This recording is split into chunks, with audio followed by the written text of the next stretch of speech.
I'm opening. We have an eye, sort of a nostril, 2 teeth. One of the teeth has a small cavity. Close call, folks, but I think we got here just in time. Presented by Maria Menounos and Kevin Undergaro. This is Anatomy of a Movie. In-depth discussions and breakdowns of various movie titles. And now that you've seen the movie, let the dissection begin. Yeah. Hello everybody, welcome back to Anatomy of a Movie. Today we are talking about Transformers 4, Age of Extinction. I'm your host Marisa Serafini, and with me I have... Hi guys, this is Sara Stretton. Hey movie fans, it's Demetri. And we also have Phil Svitek in the booth, engineering. So, alright, the fourth installment to this franchise, again directed by Michael Bay. What were your overall thoughts? Overall thoughts. Alright, so I'm going to put this out there first. I saw the original Transformers movie. I guess that was technically a reboot, so I don't know if I should really call it the original. And version 2. I never saw the third ones. This is me coming back to this franchise, which worked out because Transformers 4 was obviously more of a standalone. They rebooted, they brought in all these other people. I think that if you're going in looking for like just crazy CGI and blasting and warfare and action sequences, this movie is full of them.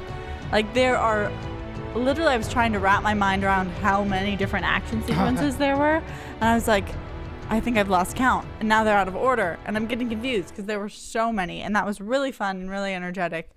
And so if that's what you want out of this movie, that's what you're gonna get. Absolutely. Marisa, you first. I'm gonna. All right. Ladies first. I thought this was another fun film. I mean, Michael Bay, he really captivates the audience with, explosions, blowing things up. He's pretty good at that, and he definitely showcases it well in this film. I thought it was a little long. I mean, being 2 hours, 45 minutes, and that makes it 3 hours with trailers and before that, so it was a very long film. There were a lot of funny moments, which I really wasn't expecting, but overall it was a long film. I still enjoyed it thoroughly throughout, and it kept my attention for the whole time. Yeah, well, I have seen all of the Transformer movies. I'm just gonna start off, to me, I mean, Michael Bay is a genius. I mean, he and I'm not necessarily saying that he stands amongst the great directors of our time, like a Steven Spielberg, a Martin Scorsese, a James Cameron, a J.J. Abrams, or even a Joss Whedon. No, he stands alone. He is alone, all by himself. I just love his brazen, bold, in your face, F you to the critics, F you to the haters.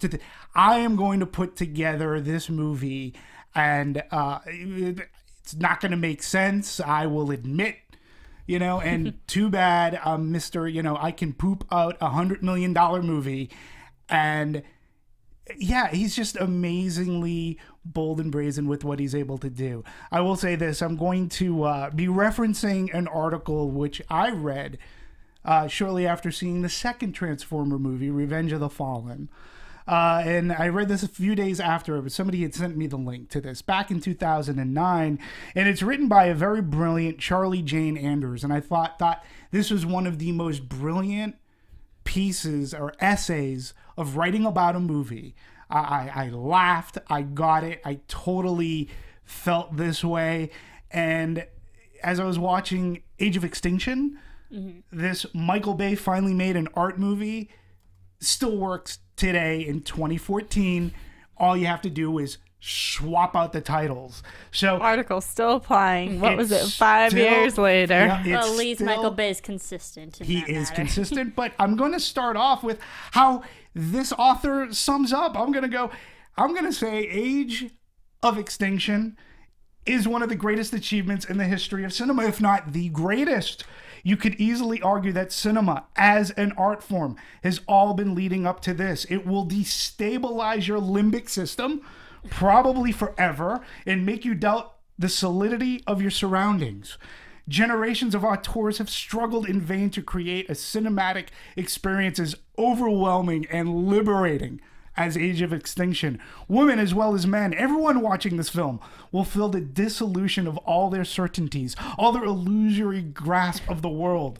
But after you fall into the brazen despairs that the walls of reality become toxic ice cream of a million flavors, you will gasp with a greater realization that once the world is reduced forever to a kaleidoscope of whirling shapes, you are totally free. Nothing matters.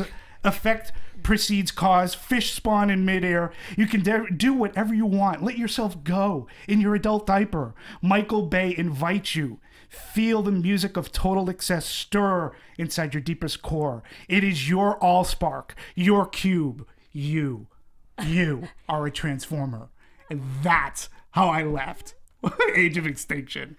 I mean, that sounds like a very artistic, in-depth essay. You'll definitely have to send that to us. You have it? It should be in your email box. Awesome. We will post that link to that. But we talked a little bit about Michael Bay. But, all right, Michael Bay is back for the fourth one. Sure. When it was told that he wasn't going to be returning, but he did. And he actually had a fun experience in how he realized how he still wanted to come back for this project. Mm-hmm. He was in line at the Transformers ride at the Universal Studios tour here in Los Angeles, and he saw how everyone in that audience waited 3 hours just to go on that one 5-minute ride, and he saw like everybody's reactions, like how much they love the franchise, the experience of everything, and then he realized, hey, I still want to play in the sandbox, I still want to be a part of the franchise, and he came back. Yeah, and I'm not entirely sure, but he may have even had a hand in designing that ride.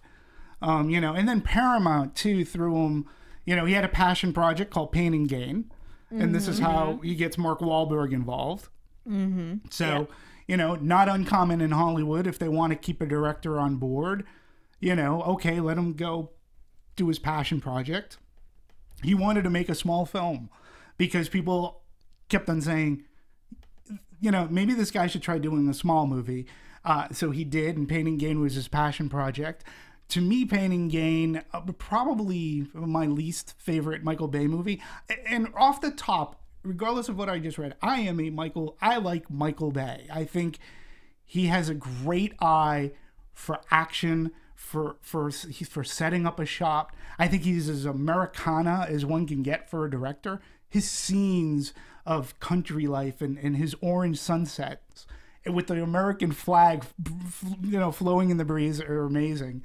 And so he does Pain and Gain, and by that time too, he, it's like, okay, but you got to do Transformers 4 for us. And, he came back. And he seems like he's having a fun time doing this. I mean, he's a very hands-on director. Yeah. Everyone knows that he's like in the action, so I'm sure that's what makes his perspective on action so fast. Everything's so huge because he's there. He's involved with every shot and every effort, and those are what stands out in this movie. Yeah. I'm going to say that the orange sunsets and the beautiful stars and the one shooting star going across the back reads to me as like, it's a very beautiful commercial. Yeah. More so than, kind of driving a character plot. But sure. It is big and beautiful. Yeah. I'll give it that. Yeah. Big and collapsing. And big and beautiful. And I did see it in the at the Cinemark XD 3D experience, and again I've sad to see the true IMAX go, but I gotta say, watching it in XD, one of the big shortcomings some people have said about 3D is that, especially when there was an action movie this intensive, things will blur. I gotta tell you, it was crisp, clear. It literally did pop off the screen in a way, and it looked amazing. Do you think that's because he used so much of shooting, though? He used IMAX cameras. Yeah. And he was originally only supposed to use them for, I think it was originally like 30%. And he ended up using them for 60% of his filming, and had even an additional IMAX camera made for him. He liked it so much. They shot this film in so many different versions. Yeah. Formats. It's an interesting story about him as well, is that In the beginning, he wanted to shy away. He never wanted to make a movie in IMAX. And, if you have a buddy like James Cameron actually sort of kind of guided him and said, look, if you do it right, 3D IMAX is like an amazing format. He's like, you should try it out. And, under James Cameron's advice and tutelage, that's how we shot the third movie. And listen, the third movie too. The third movie is probably my favorite of the series, but it looked amazing in IMAX 3D. And again, when you have he has an amazing eye. He in 3D, it really, the for lack of better words, I don't know what else to call it, but it was sort of kind of like the rope bridge. See, like, okay. They're on the anchors. They're the on anchors the anchors from the spaceship to And they're in North Chicago, Building. at the Sears Tower. In this XD 3D format, I got vertigo. And at that time, my brain was already starting to, there has been so much going on. And then I'm getting, I'm a fear of heights. Or maybe it was the widths. But the way that it was shot and the 3D was just literally amazing. Like, it was literally on the edge of my seat going, whoa, like, that's crazy. So, yeah, it looked great. Did you folks see it in 3D at all? Or I did not. I saw it in the regular format because I knew it was going to be an overwhelming film in and of itself. Yeah. And then I thought adding 3D to it is just going to be too much for me personally. Right. But I did enjoy it, the visual spectacles of it all. The amazing thing that I think Michael Bay does, like what he can accomplish in so much, in so many little easy shots. Cinematography wise, like, there's so much going on, and he can captivate a million different things in one thing, which I think he does very well that other actors might not be able to. The other directors? Yeah, directors. I was like, sorry. Yeah, the other directors aren't able to capture as much as he can. Oh yeah, in a shot. And he's been talking. A lot of people give him flack for he's known for explosives and stuff, but not known for storytelling and writing and executing story plot lines and stuff like that. But he's talking back to the critics too, as of right now. And he's talking to the audience, and he says, I love to hate haters. Haters are my motivators, pretty much. He says, I don't care. Let them hate because it gets the dialogue going. Because people are still going to see his movie. And you said the key point, like, let the dialogue flow. Like, believe it or not, too, as we talk about haters, yes, the critics generally are not on his side when it comes to movies. And he tried to make Pain and Gain. He wanted a movie that had story in it, and he got crapped on for making that movie. And then so that's why I say he's like the ultimate FU. Well, if you're not gonna like my small movies, I'm gonna go back to making my big movies even bigger and bigger. I'm gonna throw all this stuff at you. It got a 16% on Rotten Tomatoes from the critics. From the critics. But from CinemaScore, which is audience survey, A-. So interesting. And I mean, the numbers he's pulling in the crowds, he's pulling in, the ticket sales, people want to see it. And I mean, maybe it's because I love the art house movies. Sure. But I also love high pack action movies.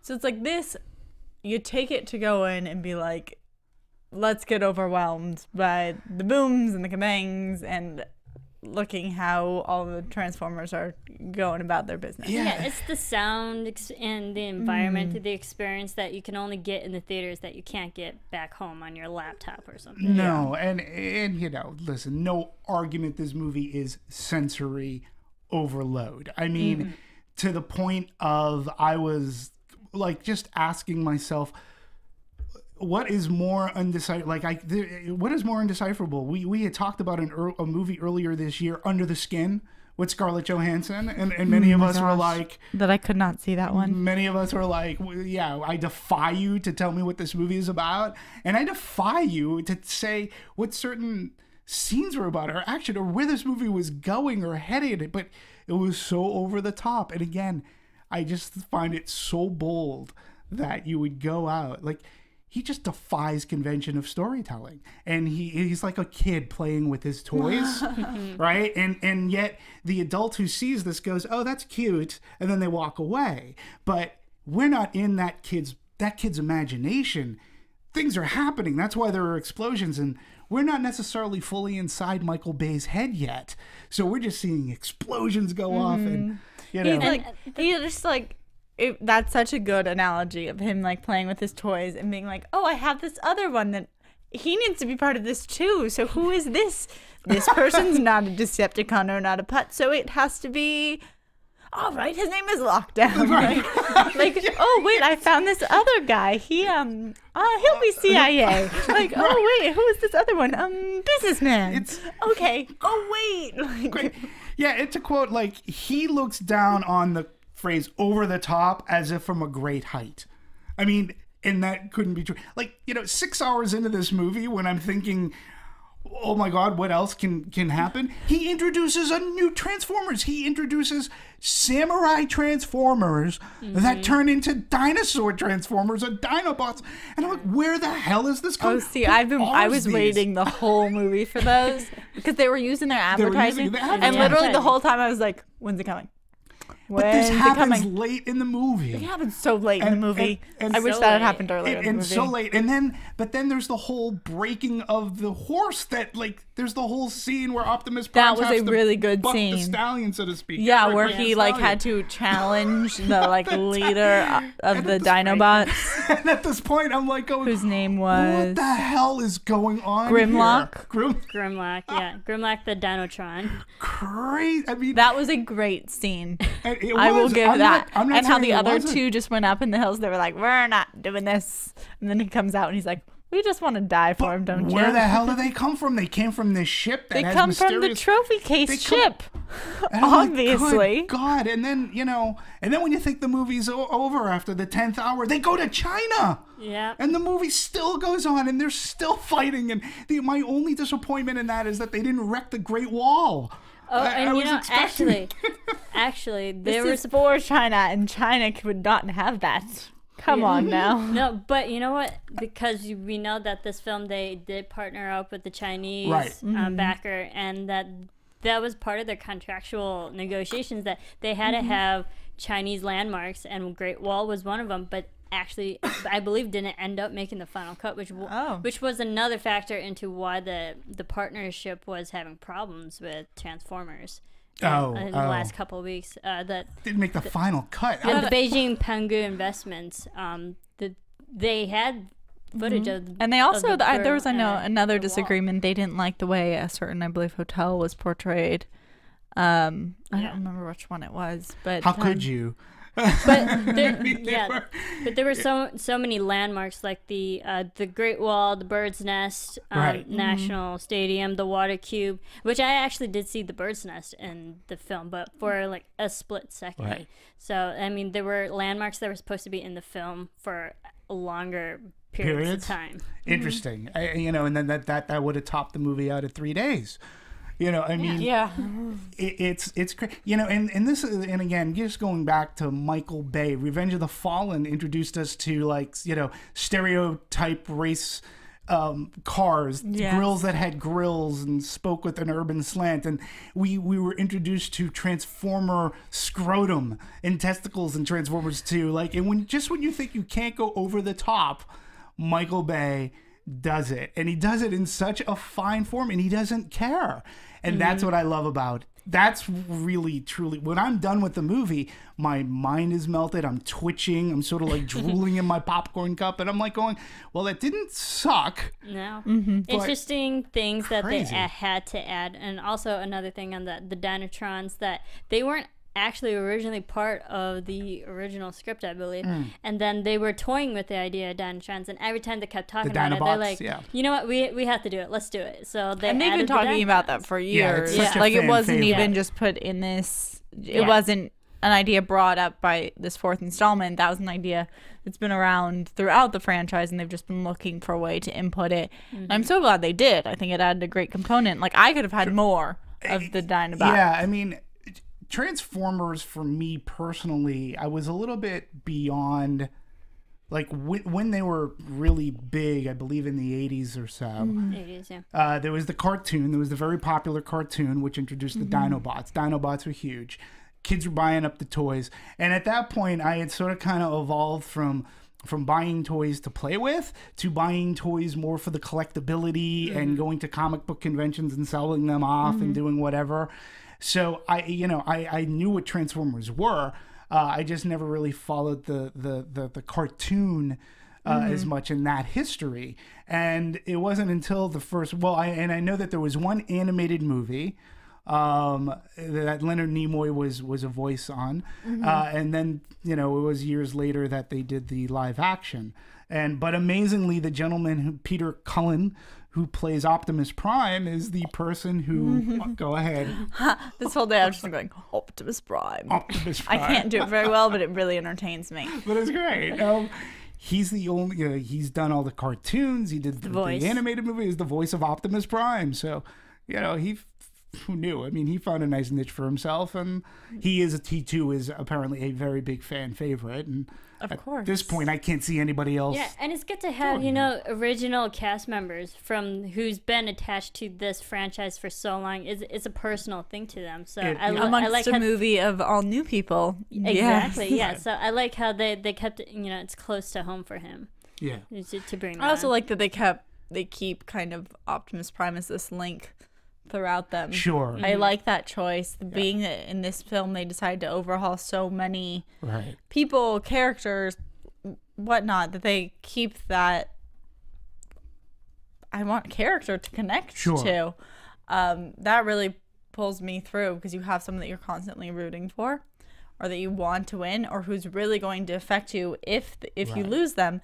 Because there's a point in this movie, I think it was where the Hound, the big ballerina with guns is fighting, where I was literally convinced that they were going to kill him off, because that's how it happens every time. You always have an Autobot being destroyed in this final battle. So I was really happy that they didn't, because I want more characters to kind of be a run through line, because right now it's like Optimus and Bumblebee and then they kill off everyone else every time, except for now kind of reincarnated Megatron, Galvatron, Galvatron, hyphen it. And again, it's funny because you briefly mentioned about changing characters, okay, and it's funny. So you have Shia LaBeouf and Megan Fox were in the first two movies.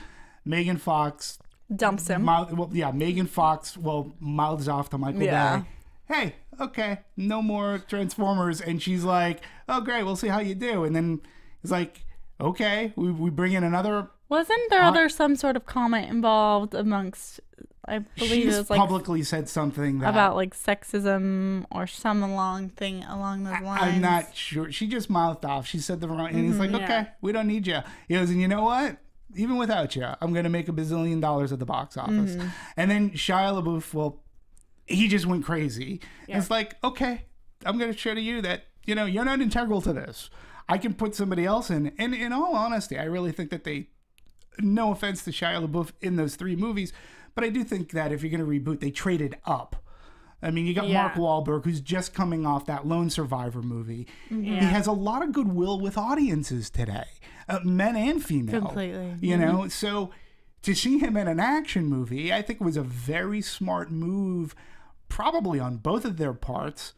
Mark Wahlberg's been in a lot of action movies. Absolutely, too, so it's definitely in his genre, in his niche. Sure, and but I think for Michael Bay and for Mark Wahlberg, I think it's good for both of them. Coming off of Pain and Gain as well. Yeah, and so it was a good choice. The girl that played the daughter, Nicola Peltz, who was in Bates Motel. Such a good. She was a good character show. in that, and I happened to meet her at CinemaCon.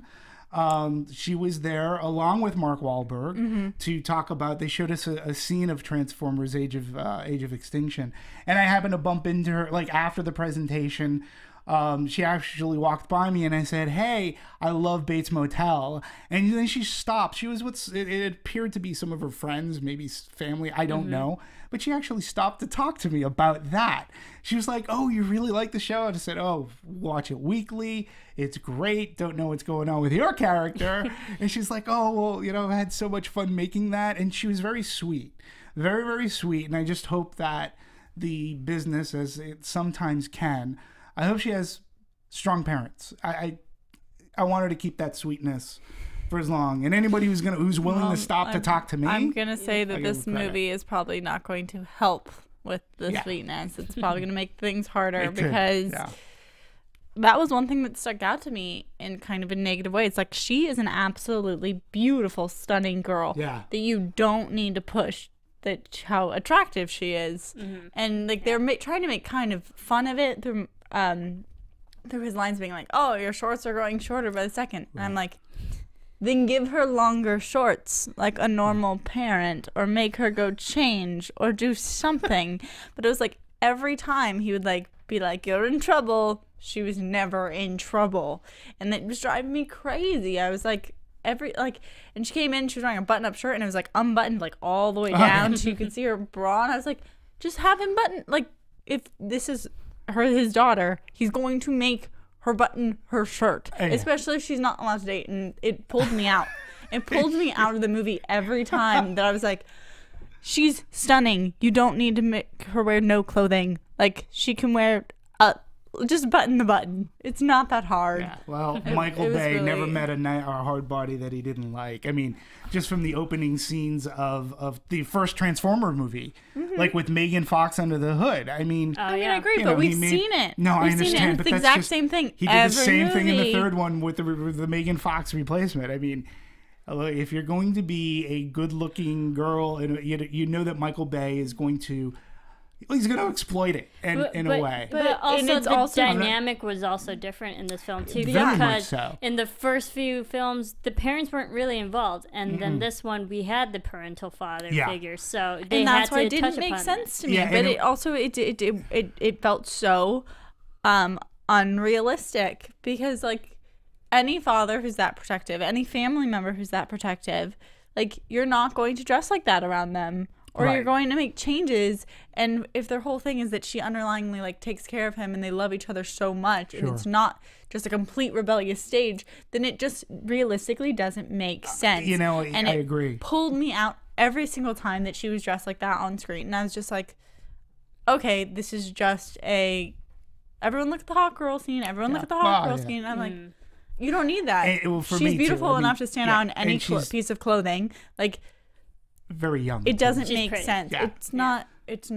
logical. No, and until you just voiced your perspective, I didn't see it that way. But no, that makes sense. You're right. Any overly protective parent would or never, especially a father, they wouldn't allow a pair of shorts like that in the house. And the girl, like to your point, wouldn't wear them in front of the parent if she had them hidden. Exactly, unless she's like it is very obvious that she has a rebellious streak. She's obviously been driving and doing all this stuff, but you're either so rebellious that they're aware, or you hide it and you look like Little Miss Perfect in front of their face. She like the whole time she's kind of like straddling that line of being like, "Oh, I'm very," and I was like, "This doesn't logically make sense. This isn't realistic, and it's pulling me out of this movie." That pulled you out of the movie. Yeah. Not the action scenes. It made no sense from beginning to end. Those didn't pull you out. That's great. Exactly. I was fine. It was just I was just like, that's awesome. Put on some clothes. 17-year-old with a overprotective father. But it was good to see her. I mean, she was, especially coming off of Bates. Right. You're a fan of Bates Motel, right? I love Bates Motel because, seeing her in that show, because she portrays the biatch girl, the girlfriend in that. And then seeing her now, again, kind of being the rebellious attitude type of young woman, adolescent. I'm like, okay, she has that going for her. But again, to your point, she is beautiful. Hopefully she'll get out of that phase, even in acting, that hopefully she won't be typecasted as just like the angry girl. Yeah, or, like I said, it's for her to make the leap from small screen to big screen, this is a big leap. I mean, she's in a huge, you know, and it's amazing for her career. Like, so many people have seen this, and you know, so whether or not she goes back to doing small screen or whatever, again, I guess my original point was, she was very sweet. She had a really sweet demeanor about herself that I just hope sticks around, because sometimes they lose because it now quickly. she has so many opportunities. And like you want to work with people who are kind and sweet, and you want to know that they are that way, and that makes me very happy. Absolutely. And again, it's Michael Bay saying, guys, I don't need you. I can make $100 million movie and put these people in, and they're going to be great. It's still going to be fun. Well, he comes up with, you know, this action movie it's a Michael Bay like formula, you know, like it's big boom bang. Let's set up this partnership with China. Let's know he knows what he has and what he's selling, and he does it really well. He is selling an action movie. He is selling crazy CGI and new technology and being swept away, and then he makes deals. He makes deals with like that's on production. He has product placement everywhere. Chevrolet was all over this film. And they always have been. Oh my gosh. Same with Bud Light. Bud Light has always been part of these movies. Well, especially like actually opening up a Bud Light and drinking it. Like, but that's only the ones we're catching, because there was a bunch of American product placement. But there's also a bunch of like Chinese product placement. And like some of that did not logistically make sense, because there was like protein powder that was from like China and like Texas. But there is so much, and so like I was pulled, like I recognized all the American ones right away, like Victoria's Secret, Budweiser, Oreos, everything is in your face. But there's also all the other ones that we don't firsthand see that they're getting. So he's doing he's making great deals of it. He's playing it smart. It's just he's playing his game, and it's very different than a lot of other movies are made. And we always talk about budget. Right. And, you know, to me, it actually sort of kind of surprised me that the production budget alone was estimated to be around $210 million. Do you believe that? Look, with P&A was $285. I don't know. I mean, with all the deals that he had with people kicking in, I mean, it didn't seem like a $210 million movie. Like, and I'm not including the prints and hard drives or advertising. I'm not including the hard drives and advertising here. I mean, we've talked about other movies that have had less than what this is. I mean, this is literally 2 hours and 45 minutes. And we've talked about other films that had a lot that didn't seem like transcendence. You know? I mean, so just for this film, I felt like it definitely spent like every single penny. It was all up on the screen. Because of all the action. Every 10 minutes there was something going on. I completely. I was going to say, I honestly would think it was almost even more, even though 210's a lot. I felt the same way. I mean, I honestly did when I found that out. I was like, I'm surprised it's not higher. Yeah. Because it was so location filming, and you're right. Like they blocked out 4 blocks of Detroit. Then they're filming. Like I was like, this seems like more money. I don't. I mean, all the places that they filmed. I mean, they 4 little towns in Texas, and one of them being Elgin. But also, interesting thing that filming in the small town of Elgin, Texas, actually had an economic boom in that town, because the whole crew and cast and production was there, so like a lot of people were going to the hardware stores, and it really benefited the small businesses in that town in Texas. So like those little things, and then blocking off 4 blocks of Detroit for one of their main filming scenes, I thought was fascinating. Also, that helps with Detroit and GM and everything that's going on there, because Detroit is such a rundown city now. And what a production of that size can bring to a city. I mean, that's why that's why these cities, pardon me, afford these tax incentives for productions like this to come in. I feel like I've seen in the last 2-3 months, I've seen like 3 movies that had some component of Detroit involved. Sure, yeah. They want it helps. It helps their economy, and a studio is going to look for where they can get the most bang for the buck. And you always hear too how LA is losing, some production business. Yep. And, Yeah. it's because those cities you're able to. Minneapolis, I believe, is one, and Chicago is Chicago's one. becoming- Chicago is very big because it's a beautiful city Atlanta. to photograph. Atlanta. There's places in so- Louisiana that are filming now. And Yeah. those are big metropolis cities too. You Absolutely. can easily, showcase certain angles to make it look like a completely different place. Sure. And they do. I mean, I know specifically, although they did have filming sites in China, they did film part of the China scenes in Detroit. In Detroit, yeah. So they can go back and forth. So Yeah. movie magic. Yeah, I mean, and there's a lot of it in it, and it's the other thing too. I walk out of the movie and I'm saying to myself, physically exhausting movie to watch. But then I was with my friend Ryan, and I said, as physically exhausting as this movie is to watch, I mean, could you imagine how exhausting this movie was to film? Oh my gosh. I mean, it doesn't, especially with Michael Bay, it doesn't seem like he lets up at all. And even though you know that they're filming it out of sequence and whatnot, after the first 45 minutes, it's like all bets are off. It's just literally like doesn't running, stop. running. They never stop running. No. And ever. It's or fighting or jumping or looking up Or at the sky being or sucked into the sky, into Yeah. that ship, and then going back down. And then yeah, again, what was that all about? I mean, people The magnet? criticized the magnetic ship, which I questioned. Okay, so we had the big ship, but I questioned why it would suck anything up and then drop it down again, like. Or why a very all the buildings unstable didn't go up. electromagnetic Okay. It's just field very that it had. strange. Here's my theory again because But I I had thought no it was idea. just like the I spectacle. thought, was this how they of everything capture? going Is up. this how he normally captures all of his I trophies? don't know. I didn't know what the hell was going on. They were getting lifted up. They were being dropped down. And I then, mean, like- what the hell's going on? And this went on. But I kept on thinking about went on Man for of a good Steel. 10 minutes. Oh my God, it went on for a long time. Forever. And I kept on thinking about Man And of then it was Steel because Man of Steel, the haters of that movie said, "Oh my God, he just leveled Metropolis. It was such overkill and blah blah blah." And if you saw Man of Steel and you remember the spaceship, which was the big ship was terraforming Earth to be Krypton, and so it would shoot this thing in, so everything would come up and then it would stop and everything would fall down.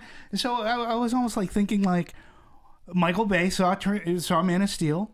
And people were complaining about it being over the top. And he's like, I could be over the top. And you know what? I'm going to throw in a ship like, that has a I'm magnet. gonna do it 'cause too. I'm going to throw things up in the air and I'm going to make them drop. And I'm going to do it for a long time. It's not going to have any purpose. Nope. Other than Literally, it's gonna be 10 I was like, Other than maybe, action. maybe this is how he like captures all of his trophies that he was talking about. How he like captures everyone's because they're made of metal. But I was like, I feel like this logistically isn't making sense. No. I was like, I don't get it.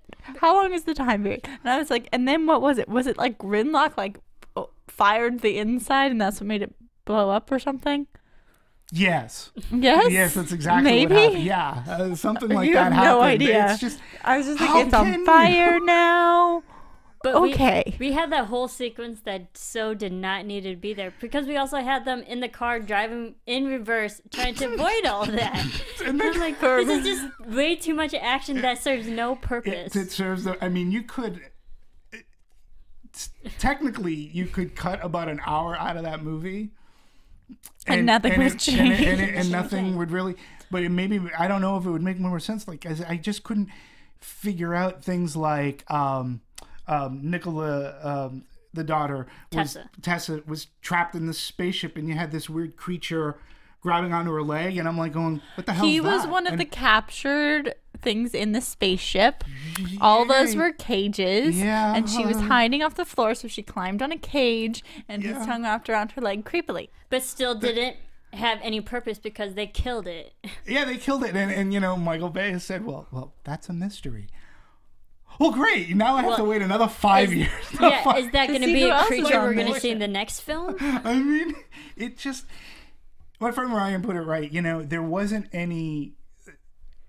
As mind-blowing as the action was, there weren't any stakes. Like, there was no... It was hard to gravitate.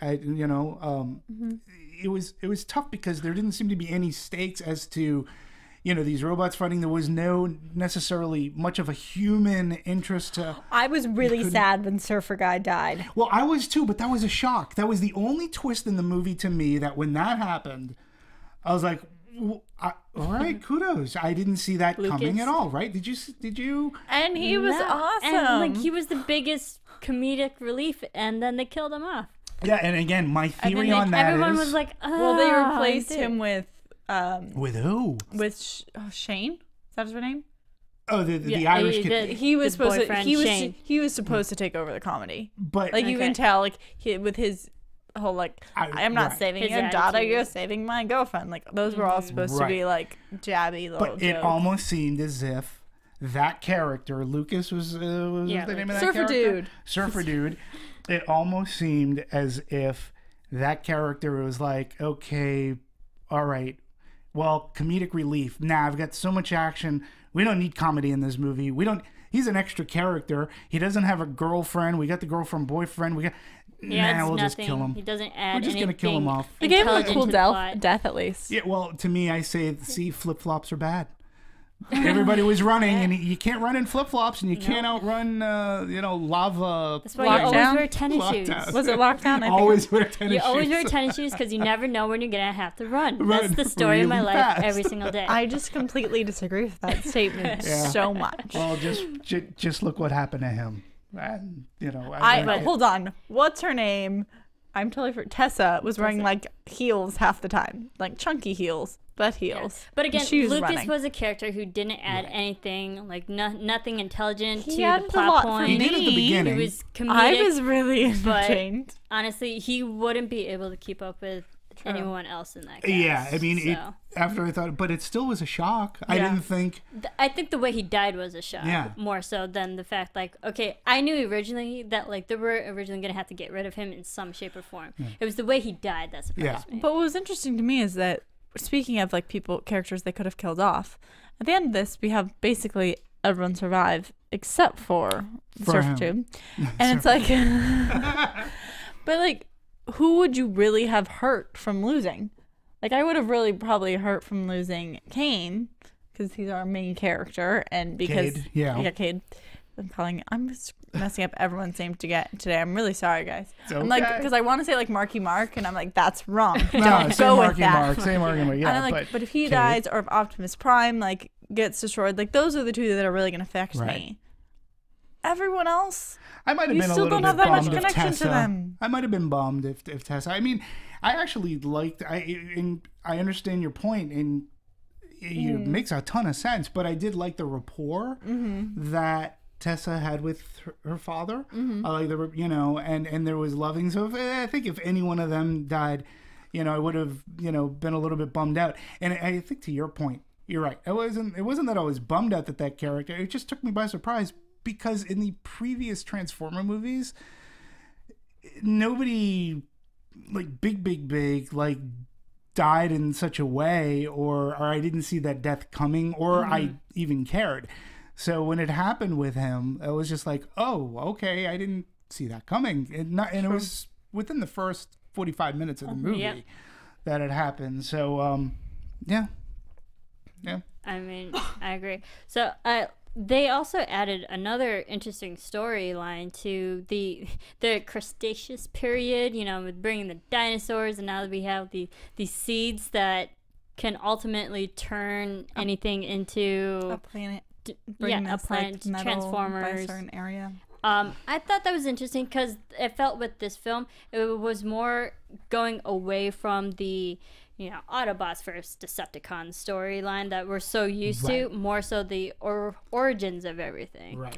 I'm not going to say as much go away from as I'm going to say add to, because despite, I think it is true, they opened up a huge can of worms that now they get to play with who are these creators, what have they done, who's in charge here, what is this hierarchy, but they didn't completely get rid of the whole Decepticons thing, because you still got reincarnation Megatron and prototypes and business. The biggest focus of the story. True, but that's because in general I don't think there was a biggest focus. I felt like it was very split.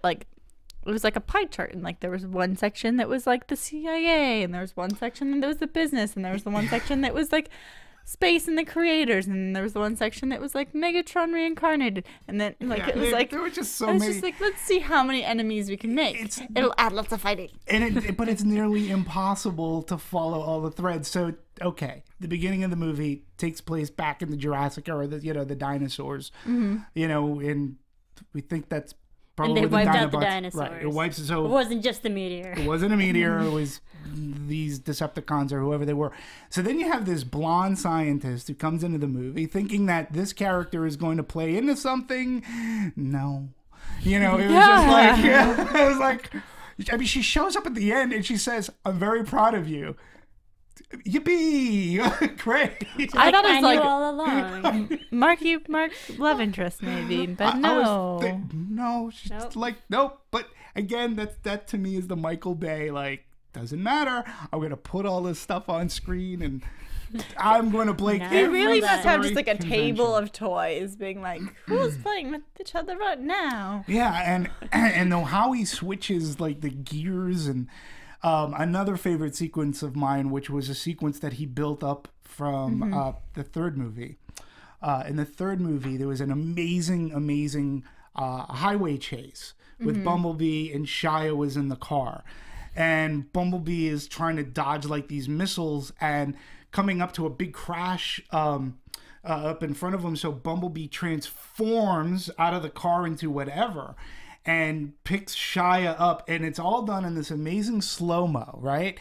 And he saves Shia and he bats like debris out of the way, and then he jumps over the debris, and then he transforms back into a car and deposits Shia back into the passenger seat.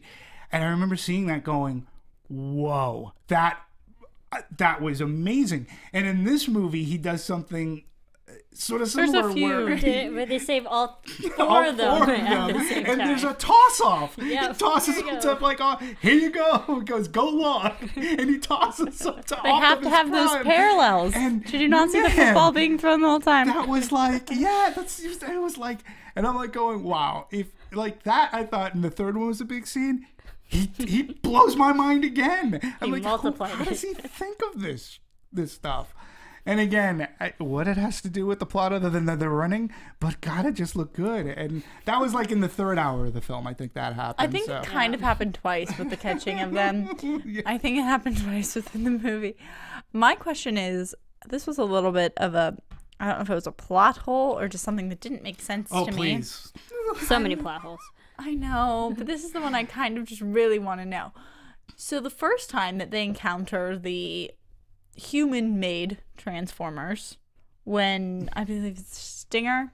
and Stinger, yeah. Stinger comes out and Bumblebee tries to shoot Stinger, and Stinger like does that whole thing where he like separates kind of into swirling particles and then reforms. Oh, yeah. And Bumblebee like makes a comment and goes like, "What the?" or something. Right. Why didn't that happen every time that they got shot at? Why couldn't they just like detach material, reattach? Like I'm confused how like Bumblebee tried to kind of kill one and it didn't I can die and understand. just separated, and then the other ones Right. were able to be killed. I can understand why that didn't happen every single time, because if that did, it would have just taken too much time to like, okay, reforming. That would get just too repetitive. And I think each one has their own strength and or weakness, maybe. I don't know. I honestly don't know. I just like if it can transform I into get it. anything all the time, then how does it get Right. destroyed unless you like find a way to contain it? don't know. Like I don't know. I was highly confused. But I will say another one of my favorite scenes in this movie, and I think it's cool. And then when I read about Michael Bay and the making of this movie, one thing I never knew about Michael Bay, he never used a second. He doesn't have a second There's AD. a second unit. There's no second. He has a second. Yeah, he doesn't have second unit. He does literally everything, and it's a further proof too that everything is in his head, and he might be the only one to understand it. yeah. There is the scene that takes place. It's the siege of the farm, and you have these cars like going like just flying up over the hills, like doing these jumps. And there's one scene, it takes place in slow mo, the car goes boom in slow-mo, and the military guy, the wheel hits him right in the face, and then he spews whatever out. And Michael Bay talks about that scene. He goes, all right, this is what I want to do. And he tells everybody, he goes, okay, I want you to get a crane for this car. He goes, you're going to lift this car up about 10 feet off the ground. You're going to change the tire so that it's foam. He goes, all right, you, stuntman, okay, I'm going to have you run at the tire, like at full speed. We're going to move the car very slowly, maybe at about 10 feet, and you're going to run into it and then fall back. And everybody's like going, what the hell are you talking about? He goes, just trust me on this. And he used a phantom camera, which apparently slows things down to an insane rate. And he goes, just bear with me. Just do what I ask. And they raise the car up.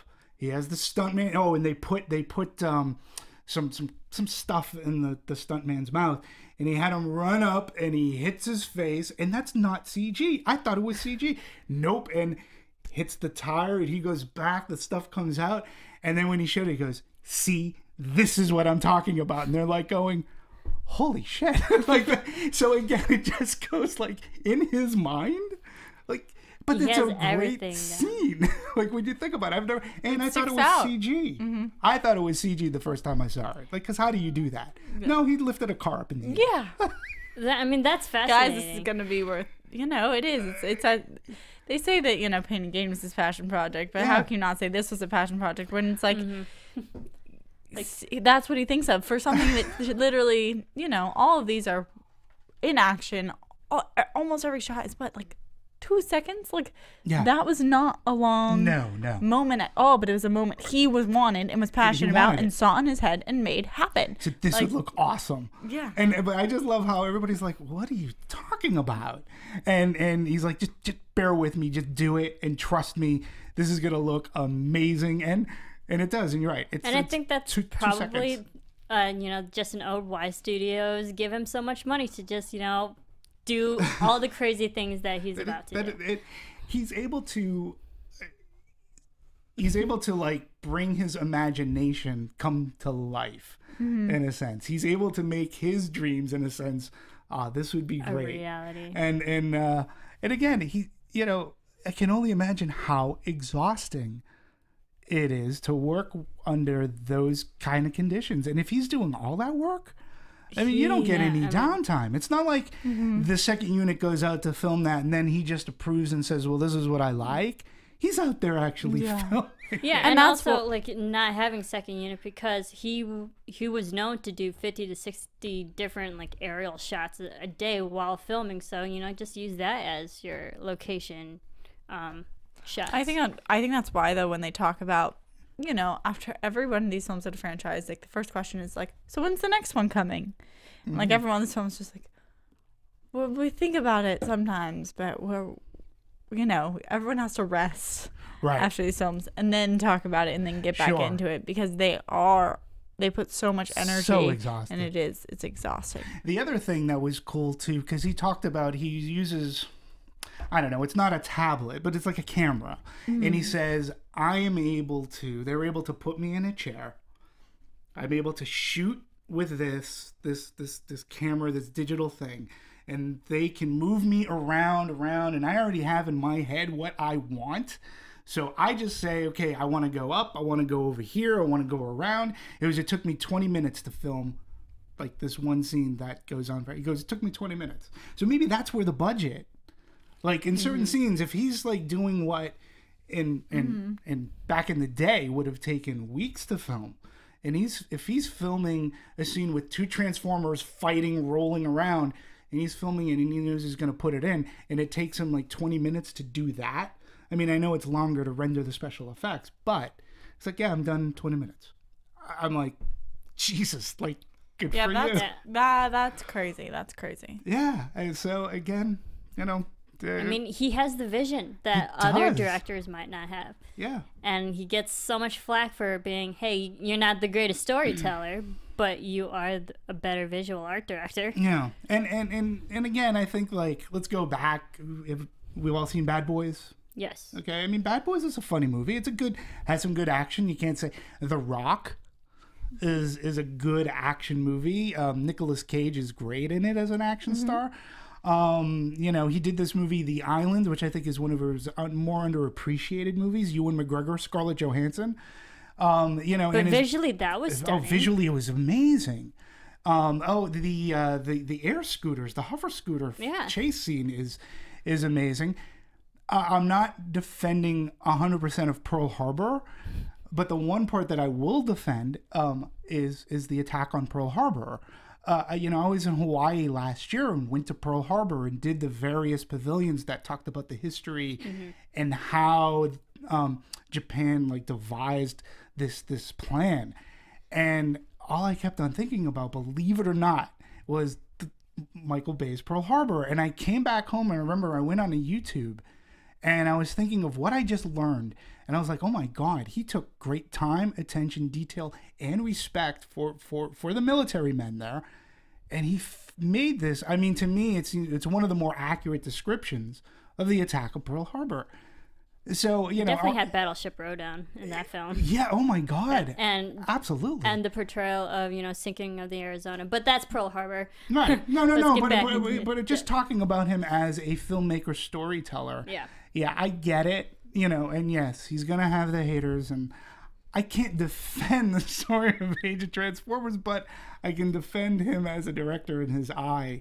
And also that also adds to the production designers as well of this film. We had Jeffrey Beecroft and then art director Ben Proctor, who and then we had ILM helping with all the lighting and the color of this film. Overall, visually, this film is stunning.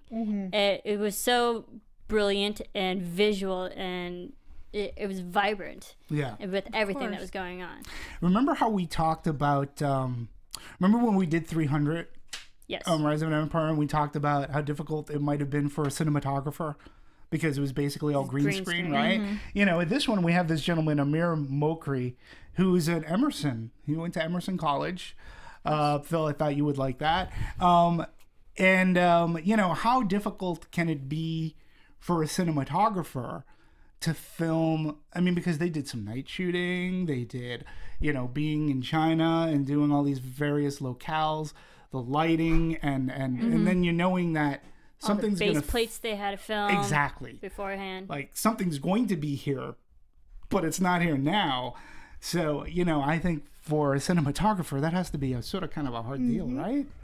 I would assume. I mean, yeah, and they. Although I think because that's something that affects everyone on this project, like cinematographers, like obviously Michael Bay, the actors, just dealing with all these things that you just purely have to imagine, with all these people screaming at you and not knowing what's going on.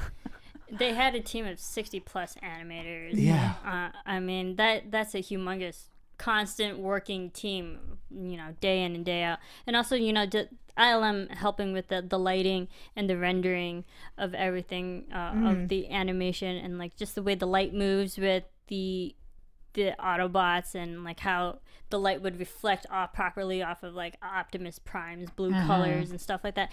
All those little details that we wouldn't really think of, but the texturization of even the transformation and how it would look, that I believe in an article that I read that they film water reflections and stuff to mimic the look of what it would like when they were transforming. Oh, that's cool. That's very cool. That's cool. And then of course you have sound design. Yeah, absolutely. I mean, absolutely. The sound of the movie was. The sound was crazy. awesome. They melted my eardrums too. Yeah, we had Greg Russell and Eric Andel and a few other people, but they really portrayed the abstractness of sound in this film, and for the space, because we opened this film up out in space, all these big mysterious aircrafts, but for that they did electrical fields, and they went to electrical sounds and the electromagnetic sound. Demetri and I just look at each other that's cool. I mean, interesting. Again. Yeah, and then for the truck, Optimus Prime, the truck, they got monster truck and just filmed those sounds. And then for Lockdown, he was actually, because Lockdown is such a menacing character, Right. and a brand new character, they actually did an homage to Star Wars and Darth Vader because his character is behind a mask. Yeah. So it was like you had that heavy breathing, definitely an homage to Darth Vader. And then Sweet. The alien ship, they use modulated triangle waves to get the ups and downs of everything in the sound, which I found fascinating. Yeah, I think that they definitely have fun sound effects this whole film, because that is what I take away. I mean, you do get a couple of the rock songs and full songs going on. Absolutely. But it's more sound effects than, like, to me, a soundtrack movie. Like, I don't come out of this being like, oh, I'm going to click the score and it's going to tell me the story. Right. Or else I feel like I'd be in my car and it would just be like, boom, bang, right. Yeah. Like, it is. But they have fun with it. No, absolutely. And it makes me wonder, is another thing that I thought of, it's so over the top, right? Usually these movies come into the year. They're not necessarily looked at as Academy Award material. No. But, for a sound design, I mean, don't you think there should be a possibility or special effects for everything that, I mean, I know we have plenty of the year to go. We got a Chris Nolan movie coming out. We got other movies, but at least right now, I mean, for certain things that I've seen thus far, with as many special effects that they had in this movie. Something in effects sound is editing amazing. Maybe. Effects is really amazing. I think that, maybe sound editing. It varies, because it's a technical movie. It is. That's where it shines. Right. I mean, last year we had Gravity, which was just awe-inspiring visually, and this is, I think, I can't really think of another film that we've had that has been so crazy in the visceral reaction you have to what you're seing and hearing. Yeah, and I just don't. I mean, well, okay, we do have The Hobbit coming up later this year. We have a Mockingjay movie, which will have some special effects, like I mentioned.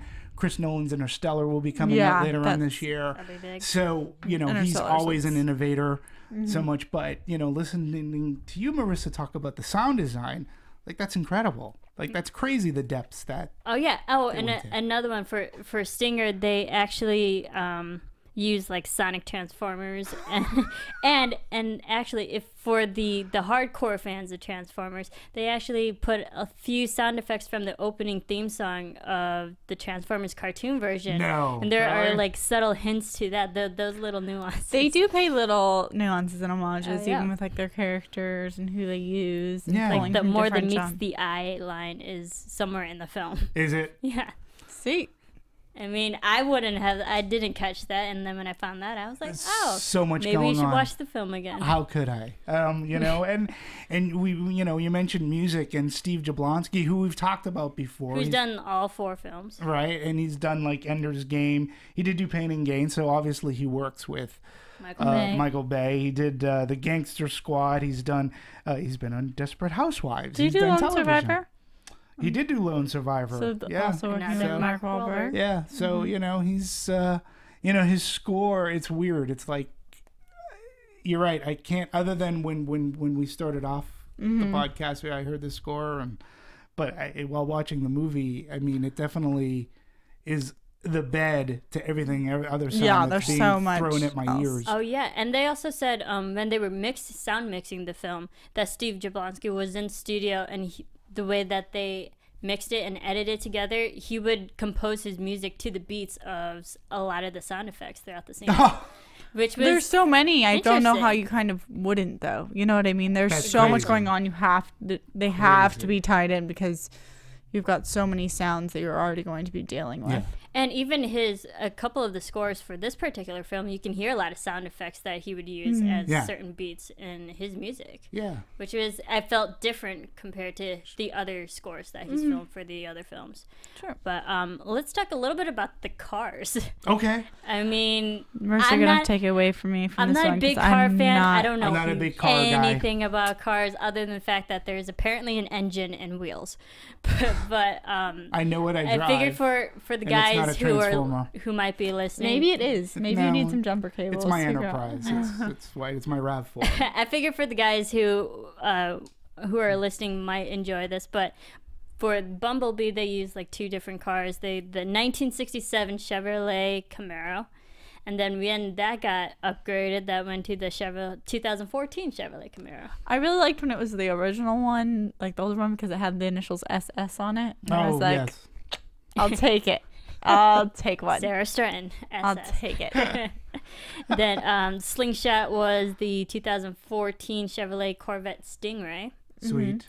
And Drift was a Bugatti Veyron Grand Sport Vitesse. Sorry if I'm gonna like butcher these names. I don't know. Again, I don't know things about cars. Bugatti. Yeah. Bugatti. Lockdown was a 2013 Lamborghini Aventador LP. He's always used Lamborghini. Which is, well, that was a change, And- though. A lot of the cars that they eventually went with for the actual filming were changed. Right. Like, almost all of them had a different original car Right. in, like, the original script. And then towards, actual production, those all got changed, including that Lambo, which was something completely else. That Lambo. Galvatron was a Freightliner Argosy. Okay. Okay. And Stinger was a 2013 Pagani Rara. I believe that's how you pronounce it. Rara?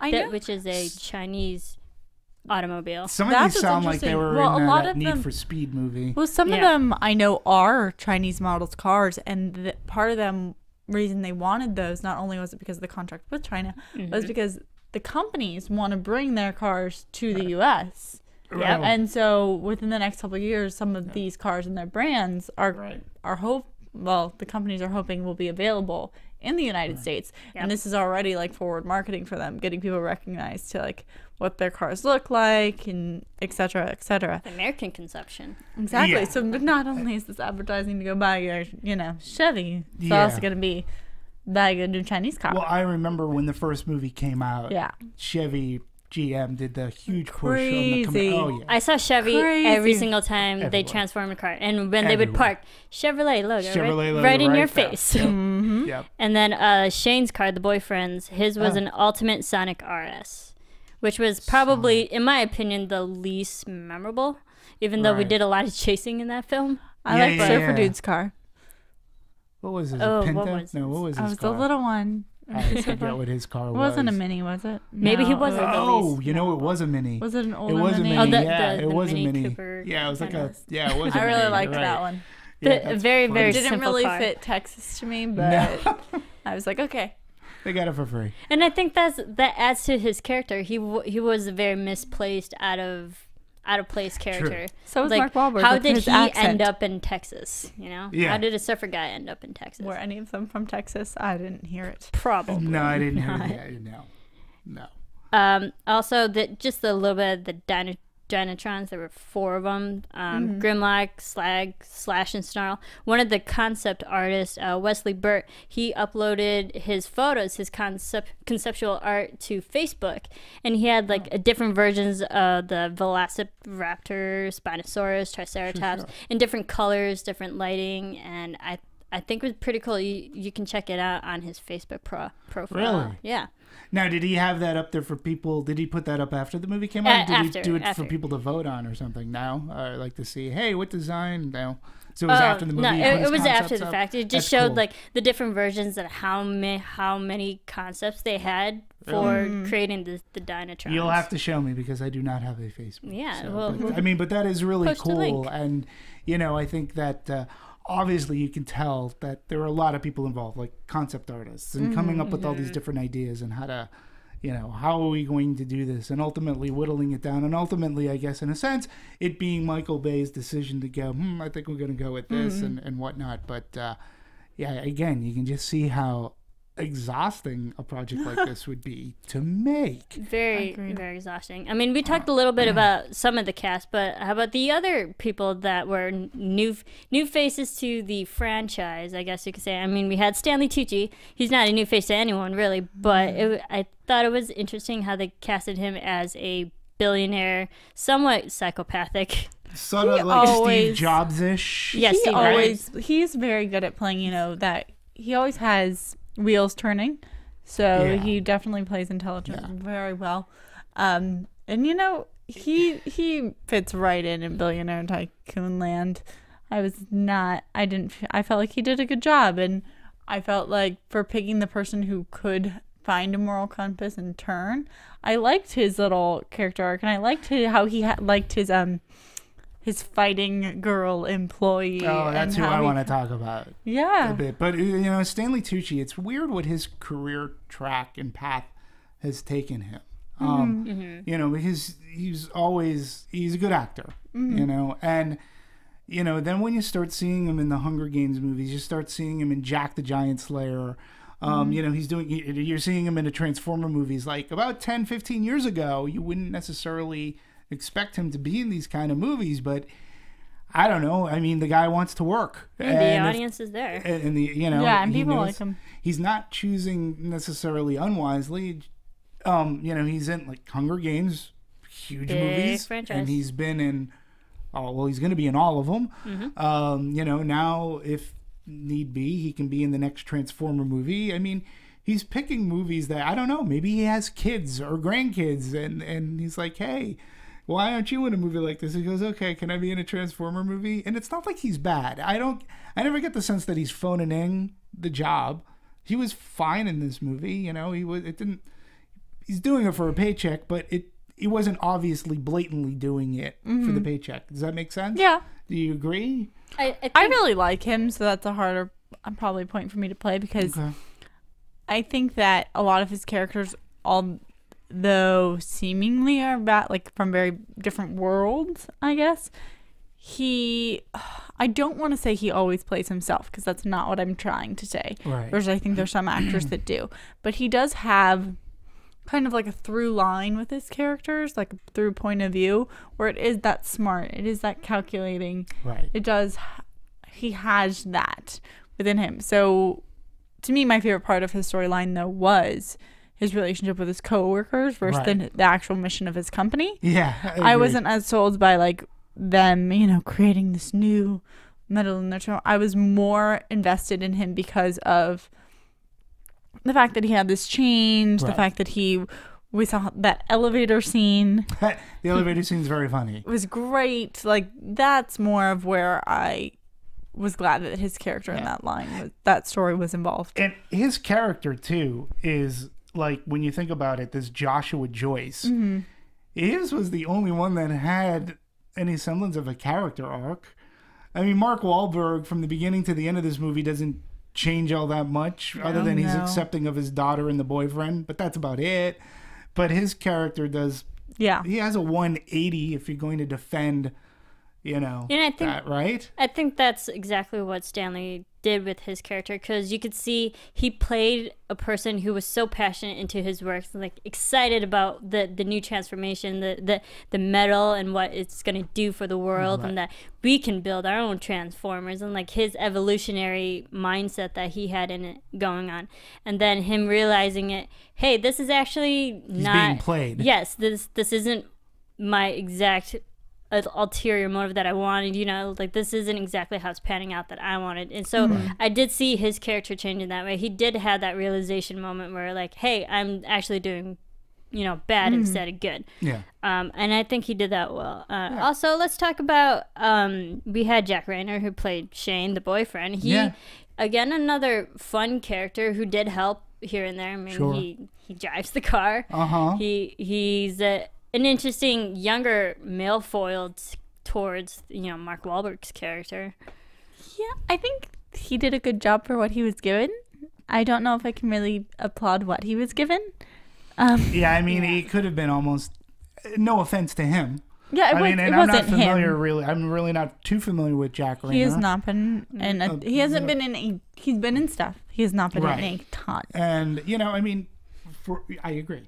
For what he was given, he was fine. For what he was given, he fully embraced the role. Like, he did his job. He was the boyfriend. He was the driver. He was kind of a smart aleck. Right. And the girls love the accent. Yeah. So it's like what the writers, what the story gave him. And done. He did. It was just sexy, check. Accent, check. All right. Boyfriend, check. And then you had... And then we had Kelsey Grammer. Yeah, Kelsey Grammer. Which I thought was actually nice. I mean, like, his character was so dark and even more evil than what Joshua Oh my Joyce God, was. absolutely. And then I loved how he appeared, most of his scenes were like in Chicago, and he just made me think of his character Boss, which was, that place takes place in Chicago. I'm like, okay, it's the same kind of commanding, kind of scary, intimidating kind of person that and he was so good at playing. Yeah, and he was Harold Atinger, and I think, I'm not entirely sure, somebody would have to cross-check me on this, but I think he's the only human that Optimus Prime kills, like, period, like, throughout the series. Because he's always vowed that he wouldn't kill a human being, so to speak, but I feel like you're right. he point blank shoots him. Oh, completely. Like, yeah. 'cause, Done. Well, here's my thing too. Okay, so you had Kelsey Grammer. His henchman was this actor Titus Welliver, who I'm a fan In the of. Matrix jacket? Yeah, that guy. Okay. Did you like the Titus, Matrix jacket? Yeah, I like him. I think Titus Welliver is good. I always remember him. He was in The Town. He's worked with Ben Affleck a couple. He's been in a lot of movies, and he usually does play a bad guy. I like him when he plays a good guy too. He's also Hieronymus Bosch in the Harry Bosch series of novels, and I think it's an Amazon Prime show. But he's good as the bad guy. But here's my thing. So he has this. He's supposed to be this really tough guy, and and our hero dispatches him, with a football to the face. He dispatches him, and Mark Wahlberg puts up a good fight. Kelsey Grammer is a little bit older. You can't see that he's going to be that much more agile. And I was having a hard time believing that Kelsey Grammer is going to beat the crap out of Mark Wahlberg. But, Yeah. Yeah. After we've seen Mark, yes, I completely agree. Also, I was like, wow, Mark Wahlberg's really good with using an alien gun. When there was no reference to him being good with guns at all. Oh, no. I was just like, oh, you just picked up an alien gun and are incredibly good at shooting it. Hand me over. Am I the only my one, too, alien that noticed, how he was firing the gun? It wasn't like he was... It wasn't a trigger. It was more of wasn't a trigger. button. Yeah. You push a button. Yeah. It was I don't even know. He was a dead shot. He great. was, but I think that also just goes. So we've that would seen come from the lone survivor training. We've seen Mark Wahlberg in a lot of other action films where we know he can be a gun-toting son of a biatch. I understand that he is fully capable, but I'm just Sure. where does this character fit in? Where I'm like, he's an inventor on a ranch in Texas that doesn't have an accent and creates these kind of dorky robots, and then. But he's really good, and he's good enough to kind of escape the military dude. Oh, sure. And then defeat him with a football, and then shoot all the aliens, and then not. It was a little confusing. I mean, in Mark Wahlberg, I don't believe Mark Wahlberg couldn't do it. I no. think he could have. Well, it's interesting too. I would love to ask Mark Wahlberg what was more exhausting: Lone Survivor, which we talked about it, and we know the extensive training that he went through, and doing stunts and doing that, or this movie, which he did 90% of his stunts in. Yeah, I'd like to know. I'd like to hear from him what he thought was the more exhausting movie. Now I want to talk about now in some cases on IMDb it's Bing Bing Lee, but then I've heard otherwise known as Lee Bing Bing. I don't know. I don't know either. One she is. I'm going by to me. My God, she was like that. That's my crush. And she's a huge Chinese. Yes. I can't remember if it's actually a reality show or she's an actress. She's one of the two, but she's huge. Been in a bunch of other movies, and I think she's going to be in an what's the video game movie that what's the one that has that model in it? I would not video know. game movie. It's based off of Resident Evil. Evil. Yeah, and she was. What other movies could she have been in that I know of? Well, in any case, it also really shows that they used that. a lot of Chinese local talent as well in this film too, Yeah. because they did film in China, which was also part of their agreement. Right. And there was a lot of lines that were unsubtitled. Yes, I noticed that too. Yeah. I thought that was very interesting. Yeah. That they didn't include the subtitles here. Well, I thought she was very beautiful. I've seen her in interviews, and the elevator scene was great. Like she could kick ass. She was really great, and I loved how the other guy, the random guy had no line, and he was just like pow, pow, pow, pow, pow. You know, Done. Right. It was a good scene. I agree. And you know, another one of those little Michael Bay flares that. Here we go. At least that was humanistic. People fighting. I mean, yeah. Let's talk about a little bit of the pacing, because I think all of us had a problem with it for the running time. It was long. Really long. It was long. But there were a lot of funny moments that, you know, I did get to laugh at. But I felt we didn't need as much funny, slow moments. Mm-hmm. And we could have easily cut it out. I don't disagree with you. The movie is the longest movie in the series. Up to that point, I think it was Revenge of the Fallen that had the longest in the series. When I felt pummeled by the end of this movie. I'm not kidding. I mean, I felt literally pummeled and exhausted. I came home and I had to crack open some beers, and like my head was like, the pacing was fast. It was fast paced, and my problem was, okay, so we had our setup in Texas. Okay, they're after these guys. Then we move over to Chicago and we take out the KSI building place.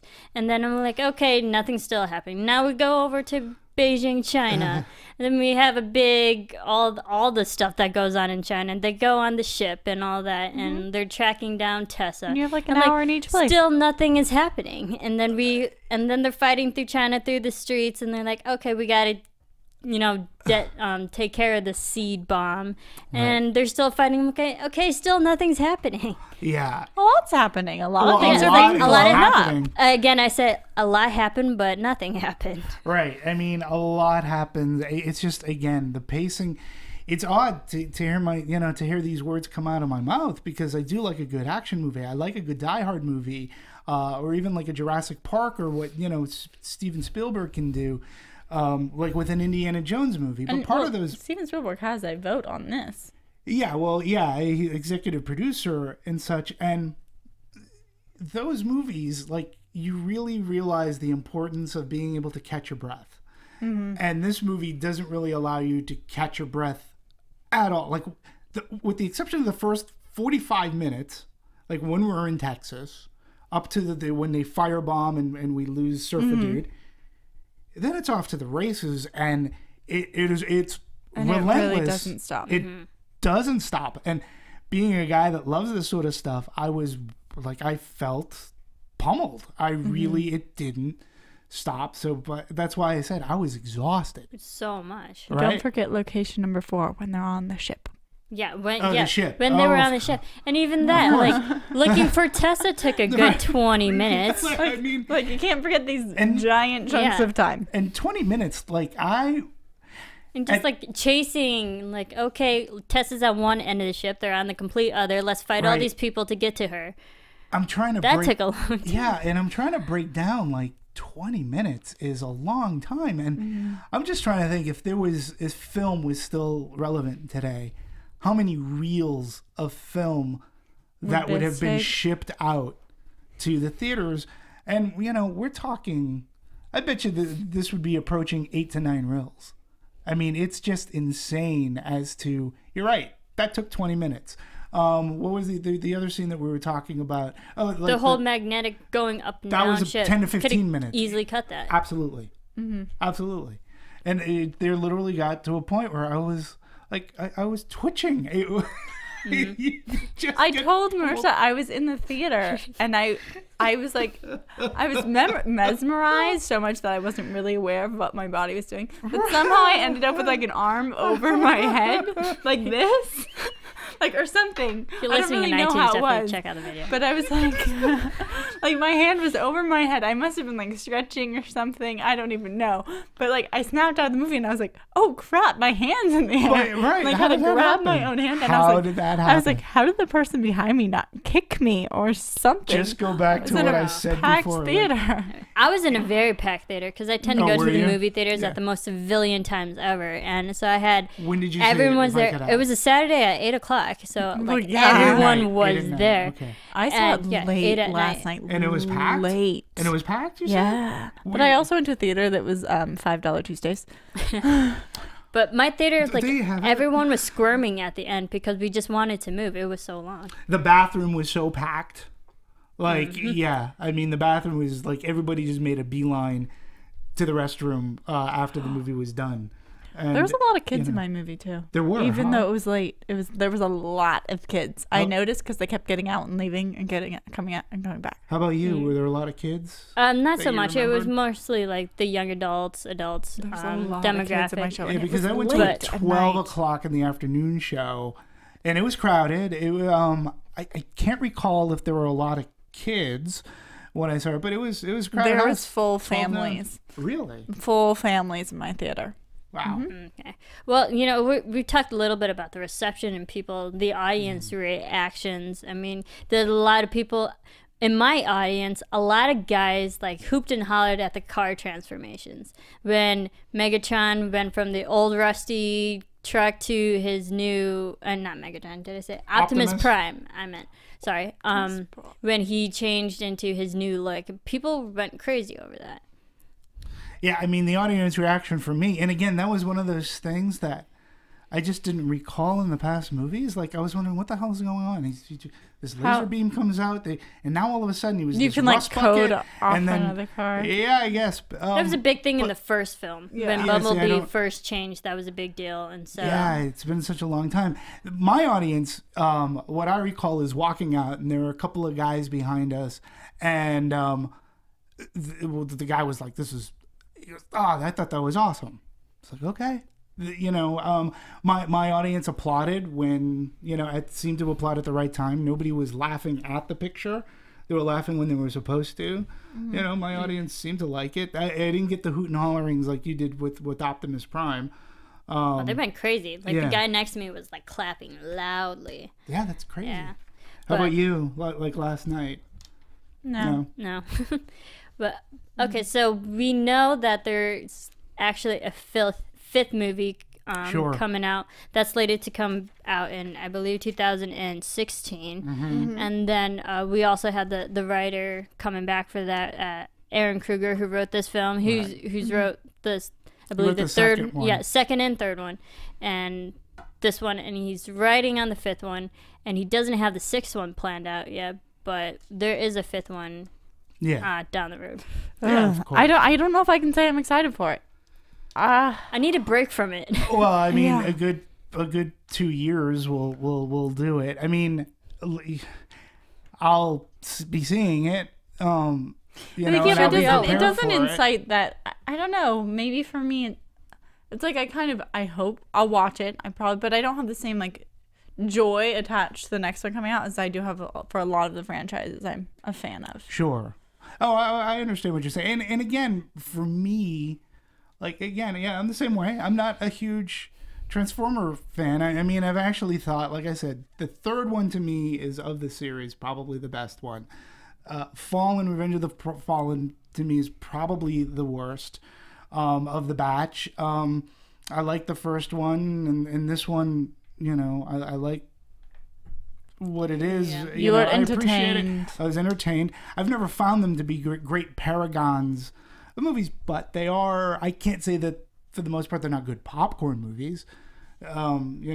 For me, I gotta say, I don't really remember the storylines in each of the films. I mean, I will admit I didn't see the third one, even though I should, because that one really takes place in Chicago. And I was actually in Chicago at the time when they were filming it. Oh, so, really? So when seeing Chicago in this film, in the fourth one I saw, I was like, yep, that's Wacker. Yep, that's Millennium Park. There's the bean. Yep, I stood there. I just so, noticed the bean. Yeah, so I recognize the Chicago landmarks, and they also filmed in Uptown, which is more North Chicago. So I enjoyed that as well. I mean, the overall visual spectacle was pretty awesome. I don't think anyone else can top what Michael Bay has done for these films in this franchise. And I mean, it will be exciting to see what they have in store for the fifth one, and like what other new characters they can bring, new what new mysteries will Transformers. be explained. Look at, I think that it'll be very interesting. Come the day Michael Bay just decides to hang it up on the Transformers, and to see who they bring in. It'll be so different. It'll be different, and you know that they're going to bring in a guy who may be that person's first time directing a movie, so they'll save the budget that way. I'm sure Michael Bay gets points on this movie, and look, eventually it'll happen. He was asked, what are your thoughts on the next movie? He goes, I just finished this one 50 days ago. He's like, I need a good vacation. So I have a feeling he will be back. I mean, I think it would be interesting for them to hand it off to someone else. Yeah, but I think that's up for Michael Bay. I mean, I almost think that that's his decision as to whether or not, which is weird because it's usually not up to the director to say, I want to do this. But I think with Paramount, like right now, this is what Paramount has going on. Yeah. So, if Michael Bay says, hey, all right, let's start talking about the next Transformer movies, I think they're going to be like, okay. Maybe. Until he just finally says, I pass it on to somebody else. But I'm sure he'll be a producer. And of course. He'll be involved in some end. Add input to it. I mean, he's set up an incredible franchise. Despite if anyone doesn't like it, people are still going to go watch it. Absolutely. And Michael Bay has done something. He does give back, so to speak. I found this great little article about this gentleman, Mark Freiberger, who was from Charlotte. And basically, this kid, Providence High grad of 2001, he's directed 2 features. He's written another. And he basically, he did the commercial, the Fashionista Daddy for the Super Bowl commercial. He won this contest. So he did this commercial for the Super Bowl. And its ratings won him a plum. Director Michael Bay agreed to mentor him while making Transformers Age of Extinction. Interesting. How fun for him. How awesome for the... Yeah. Michael Bay says, hey, come on, kid. I mean, could you imagine? That must be wonderful. Like that. Right? Like, great. I'll go. Sure. I'll totally be your shadow. Like, they offer programs like that for so many careers, People doing doctors and lawyers, people have their shadow. I feel like that doesn't really happen as much in film, especially in with directors who sometimes are very, very guarded over their projects. And unless you unless there's nepotism involved, and granted he got this contest and whatnot, but he gave it a shot. He got to film all over the world. Really he got signed by UTA. There you go. So again, all you Michael Bay haters out there, he sees something and he offered to mentor this kid. And he gives back too. Yeah, so I thought that was a really nice story. Yeah, and also this, just real quickly, this film opened up in China 27 million by the first day, and that broke records. I mean, and it's still breaking records now because the biggest opening day for any film ever in China, replacing Avatar. Back in 2009, and by the weekend, China had 97 million. 97 million. So much money. Yeah. So much Are money. we going to talk about the quote unquote, over here it was reported at 100 million. And there's been some, for lack of better words, a little bit of controversy about the gross, where some people have cried shenanigans and saying, well, it's only made 98 million. And, Paramount, it's a whole interesting thing that when you release your grosses on Sunday, it's an estimated gross because they don't have Sundays in. And I did this, I reported grosses, and you have to try to figure out to the best of your capabilities. It's a very educated guess, and you use past histories, comps, whatnot. You try to look at past similar weekends and how the drop would be on a Sunday. So they reported on Sunday $100 million. But then Monday comes around where you actually do have all those figures coming in. Now, and we've seen this before earlier this year. It happens. It Not the happens first a time. lot. But see, I think what people are getting at now, when I was doing grosses, I should say, you try. There's a missing factor. There's a company out there, I think I mentioned them before, called Rent-Track. And what Rent-Track does is they have deals with all of the theaters, as many theaters in the country as possible, and they report the grosses, and Rent-Track pulls in all these grosses so that the studios can get as close to an accurate count. Now, when Rent-Track was just starting up and everything, they didn't have a ton, like they had a lot of theaters, but they weren't as widespread.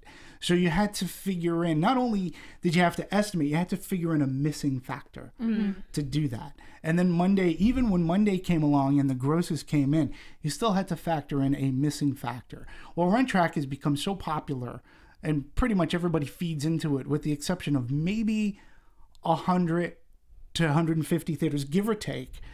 So when you're getting your grosses, you're pretty accurate. And all the studios and exhibitors could see the same thing. And Paramount went out and still claimed that they made $100 million, where other studios are saying, no, they didn't. There's no way. We're all looking at the same thing. How do they come up with $100 million? It started to raise a small little fuss. And, I don't know. Studios inflate grosses all the time. And we're not talking Miramax has egregiously inflated grosses like on Scream 2 by like $5 to $6 million. Like if you That's say a lot. that's a lot of money. And especially for that kind of film too. Right. And for a movie like Transformers, I will say this. They want to say $2 million, like exactly. If it made 98, $2 million on 100 million is a lot different than $2 million on like 4. Right. I understand $2 million's a lot of dollars, but you're talking percentages, and do you really think they're not going to make that extra $2 million in the next couple weeks?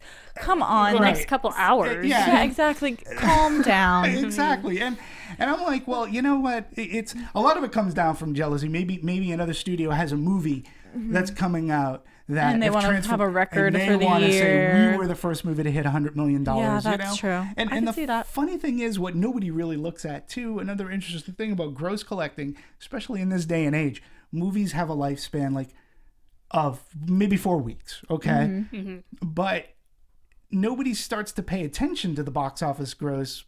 We're paying attention to Transformers. This week we'll be paying attention to Transformers, Tammy, Deliver Us from Evil, Earth to Echo.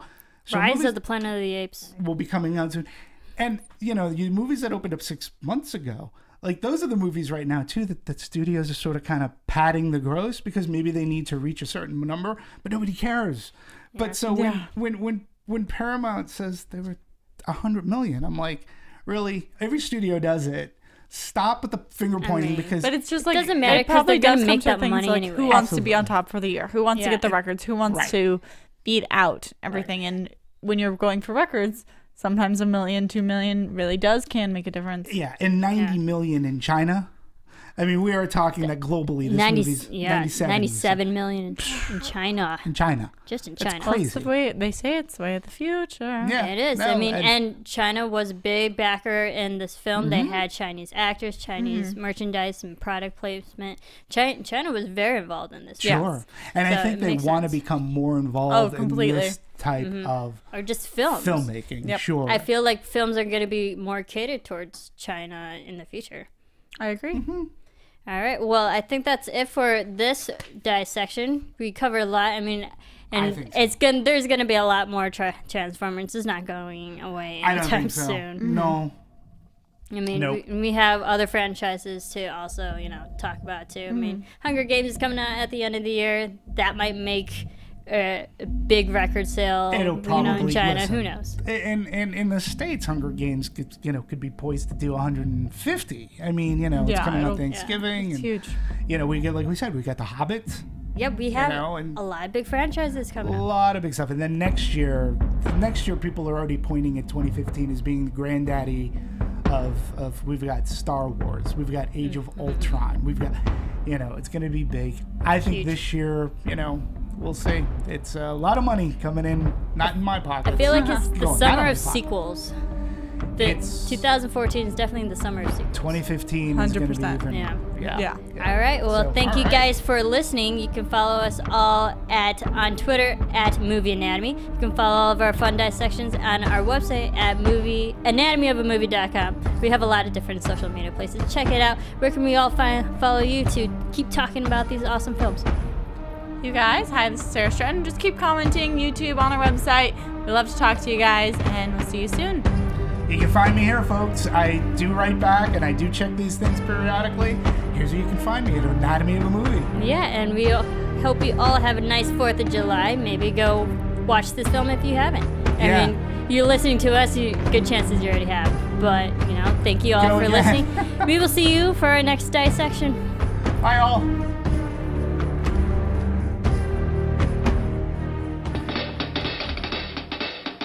From producers Maria Menounos, Kevin Undergaro, Phil Svitek, and the rest of the Anatomy of a Movie staff, we would like to thank you for listening and subscribing to the show.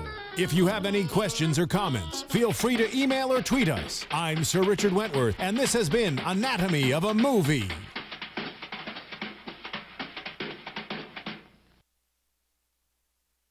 Thanks for watching Anatomy of a Movie on YouTube. For more on your favorite movies, subscribe to our channel here, and be sure to let us know what you think in our comment section below here. Bye.